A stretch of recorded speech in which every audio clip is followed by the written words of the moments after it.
Alright, ladies and gentlemen, Merc here, recording a live commentary because I haven't had much time to actually make videos. I want to get this out real quick, and I guess it's better that I explain it live anyway.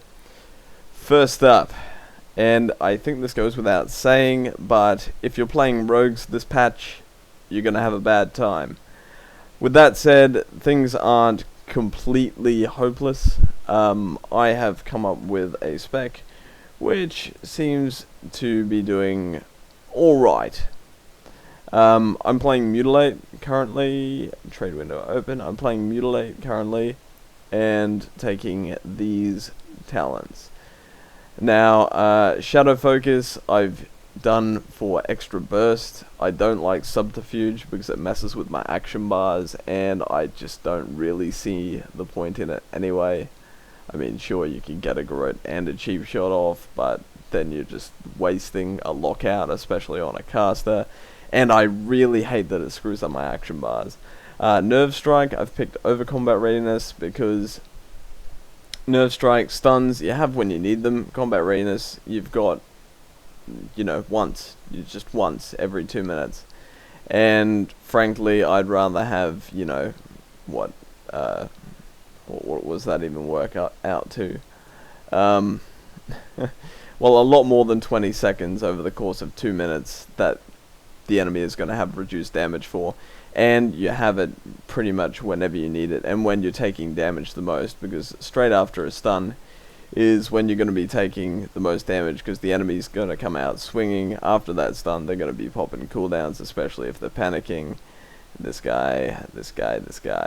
I'll have to pop in a Stormwind so I don't get dueled. I was just standing out here. Cheat Death I've taken until I can get Leeching Poison next patch.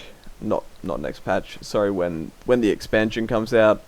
The Mists of Pandaria 4-set bonus on PvP gear allows you to have both your non-lethal poison, which is Leeching Poison is a non-lethal poison. So it allows you to have non-lethal and crippling, so you don't have to apply crippling. But unfortunately, the current set bonus on the PvP gear doesn't give us that. So I've chosen to take Cheat Death instead. I thought about taking Feint, but the simple fact is I wouldn't be able to keep it up enough in order to negate the damage, and I'd rather have that that little bit of warning when a class blows me up, which seems to be the trend this patch. I'm getting like 3-shot by Shockadins and goddamn mages and hunters and Christ knows what else. Everything's overpowered right now. It's to be expected though, but yeah, taking Cheat Death as opposed to Leeching Poison. And Mists of Pandaria, I'll probably take Leeching Poison just for that extra healing. I've chosen Shadow Step over Prep and Burst of Speed. Burst of Speed is nice.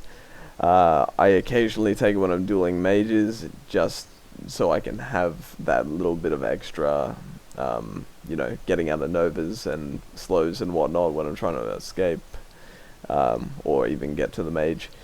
But at the moment, I'm preferring Shadow Step. Definitely preferring Shadow Step. Preparation, it's all good and well, but you need that mobility. It doesn't matter if you have a second set of cooldowns if you can't even get to your target in the first place. Dirty Tricks I've taken with this Mutilate spec that I'm running.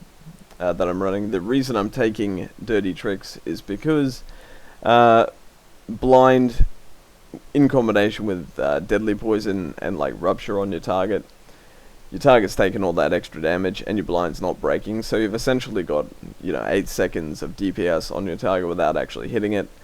The downside of that is, since I'm not glyphing blind for obvious reasons, being that I'm taking Dirty Tricks, you can't really get resaps that well, so you've got to kind of manage your stuns around that blind, so straight after the blind you can go into another stun, if you understand what I'm saying there.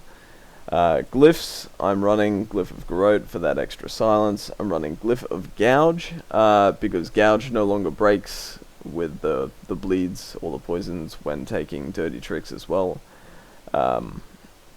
It's useful to be able to get that off whenever. Gouge especially helps on mages, not needing to face them, especially with my latency, being able to just run up behind them and hit that gouge in order to, you know, slow them up for a minute while I work out what the hell I'm going to do, really does help. Glyph of Recuperate, I've taken, I need it. You do need it. You're going to die a lot. This patch, I'm just getting destroyed by a lot of classes because they can simply 3-shot you. It's not a skill issue, it's simply they hit too hard and we can't, you know, we can't kill them even with our cooldowns being able to hit them. We're just not hitting hard enough. They're hitting too hard, and especially classes like Ret Pallies, goddamn Shockadins, for Christ's sake, Shockadins, Blizzard, what were you thinking? They just do too much healing, so we need that little bit extra help. So I've taken that Glyph of Recuperate, I've taken Glyph of Detection, very important one. This very useful rogue glyph gives you a swirly ball. Highlight of the expansion, my favorite new ability, swirly ball, swirly ball, swirly ball, swirly ball, swirly ball. Not good for much else, unless you're trying to detect a mage, but swirly ball, and swirly ball. I've also taken Glyph of Blurred Speed, that's just a standard one. I like to be able to run over water, and Glyph of Decoy, because freaking people out with an exact replica of you being there for a couple of seconds actually does mess with people sometimes, as you can see. Like, the hell just happened?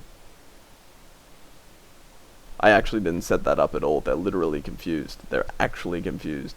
I've actually confused those people. Swirly ball. So yeah, that's about it.